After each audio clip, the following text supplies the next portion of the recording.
اسلامی دنیا اور اسلام کو بہتر طریقے سے سمجھنے کے لیے میری کتاب دا کرس آف گاڈ وائی لیفٹ اسلام کو ضرور پڑھیے، اور اگر آپ اس کتاب کو نہیں خرید سکتے تو پی ڈی ایف ڈرائیو سے اسے مفت میں ڈاؤن لوڈ کیجیے۔ اس طرح کی مزید ویڈیوز کو دیکھتے رہنے کے لیے پاکستانی ملحد کو ضرور سبسکرائب کیجیے اور گھنٹی کے بٹن کو ضرور دبائیں۔ اگر آپ لائن میں نہیں لگنا چاہتے اور میرے شو میں حصہ لینا چاہتے ہیں تو میرے یوٹیوب کے چینل کے ممبر بنیے۔ آلرائٹ میرے پیارے دوستوں، میں ہوں حارث سلطان، ایک پاکستانی ملحد۔ جہاں جہاں پہ لوگ اردو ہندی بولتے ہیں، پاکستان میں، بنگلہ دیش میں، ہندوستان میں، نیپال میں، افغانستان میں، سب کو میری نیک شبھ کامنائیں۔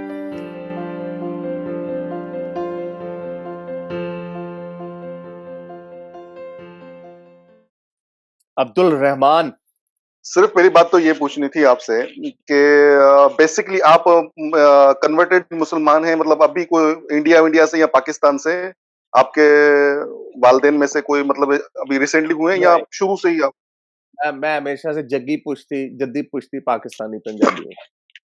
ہاں چلے، مطلب آپ کی پیدائش وغیرہ پاکستان میں ہوئی ہے اور یا ادھر آسٹریلیا وغیرہ میں؟ نہیں، آسٹریلیا میں نہیں ہوئی۔ دوسری بات یہ پوچھنی تھی، آپ قرآن کے بارے میں مطلب آپ نے کہا ہے کہ آپ نے 2-3 مرتبہ جو ہے وہ تفسیر جو ہے ختم کی ہے، اردو ترجمے کے ساتھ کی ہے یا انگلش میں، جو بھی کی ہوگی آپ کو زیادہ اس بارے میں معلوم ہوگا۔ انگلش میں کیا موسٹ۔ اچھا، کچھ چیزیں ایسی ہیں معذرت کے ساتھ کہ جیسے مجھے نا انگلش پوری نہیں آتی، بلکہ سمجھے میں زیرو ہوں، یہ سمجھ لیجیے گا بس پلیز۔ تو آپ لوگ جو یہ کچھ باتیں کرتے ہیں نا، انگلش کے ورڈ استعمال کرتے ہیں، جیسے ابھی تھوڑی دیر پہلے ایک بھائی کر رہے تھے سب کانٹیننٹ وغیرہ، تو وہ مجھے سمجھ میں نہیں آتے۔ اگر آپ ہم دونوں کی بات ہو نا تو وہ ٹوٹلی اردو میں ہو، تاکہ مجھے جو ہے نا ہر بات ایک ورڈ سمجھ میں آتا رہے۔ میں کوشش کروں گا، آپ اپنا سوال آگے رکھیں۔ اچھا، سوال یہ تھا میرا کہ آپ قرآن کے بارے میں کہتے ہیں کہ قرآن جو ہے وہ آپ بقول آپ کے کہ حضرت صلی اللہ علیہ وسلم کے اپنی طرف سے بنایا گیا ہے، دماغ کے اختراع ہے، جی ہاں۔ چلنے ٹھیک ہے۔ آپ اس کو جانتے ہیں، مطلب اس بات کو مانتے ہیں کہ سائنس جو ہے وہ زیادہ سے زیادہ 200 سال پہلے ترقی کی ہے، اس سے پہلے اتنی ترقی نہیں ہوگی؟ ڈپینڈ کرتا ہے کہ کس کو آپ ترقی سمجھتے ہیں۔ ہم نے جو ایک ریولوشن جو آیا ہے جس کو پری انڈسٹریل ریولوشن کہتے ہیں، لیکن انسان نے زمین کے مدار سے نکلے بغیر زمین کو گول ہے سمجھ لیا، زمین کا کتنا دائرہ ہے یہ بھی میجر کر لیا، کیا سورج زمین کے گرد گھومتا ہے یا زمین سورج کے گرد گھومتی ہے یہ بھی سائنس نے اس کا بھی آبزرو کر لیا۔ یہ ساری چیزیں سائنس نے ہی ہمیں بتائی ہیں۔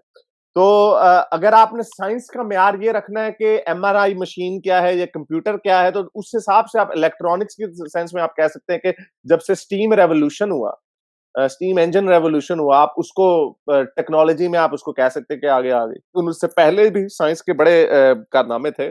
اچھا، سوال یہ تھا کہ آپ جو کہتے ہیں کہ سائنس کو ابھی ترقی کی ہے، تو قرآن میں جو اللہ نے بتا دیا کہ انسان کی پیدائش کس طرح ہوئی ہے، کس طرح وہ گوشت کا لوتڑے سے گوشت اڈا اور پھر اس کے بعد گوشت، یہ 1400 سال پہلے بتایا گیا۔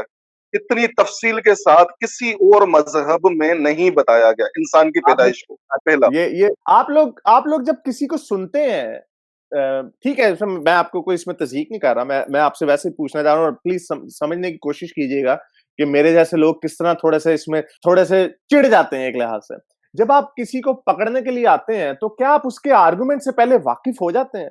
یہ آرگومنٹ جو ایمبریولوجی کی قرآن کی جو ورس ہے، اس کو بڑی تفصیل سے میں نے اپنی کتاب میں بھی لکھا ہوا ہے، ٹھیک ہے آپ نے کتاب نہیں پڑھی ہوگی کوئی بات نہیں، لیکن یہ جتنا ایک چیپٹر ہے، چلے میں آپ کو اس کا اسی طرح جواب دے دیتا ہوں، میں پوری کتاب تو نہیں آپ کے سامنے پڑھ سکتا۔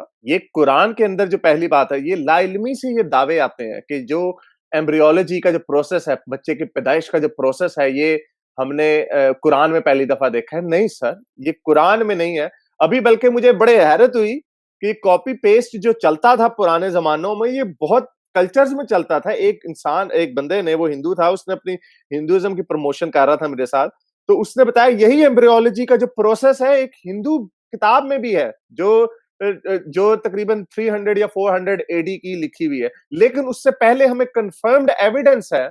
گیلن ایک یونانی تھا لیکن روم کی سلطنت کے اندر تھا، وہ مارکس اوریلیس کا شاہی طب تھا، اس نے اس کے اوپر پوری ڈیٹیل میں لکھا، اور یہ میں نے اس کے جو چھاپے ہیں وہ ساتھ لگائے ہیں اپنی کتاب میں، دکھائے ہیں ایویڈنس کے ساتھ کہ اس نے 4 سٹیپس بیان کیے، اور وہی 4 سٹیپس آپ کے قرآن میں لکھے گئے۔ اور مزے کی بات کیا، اب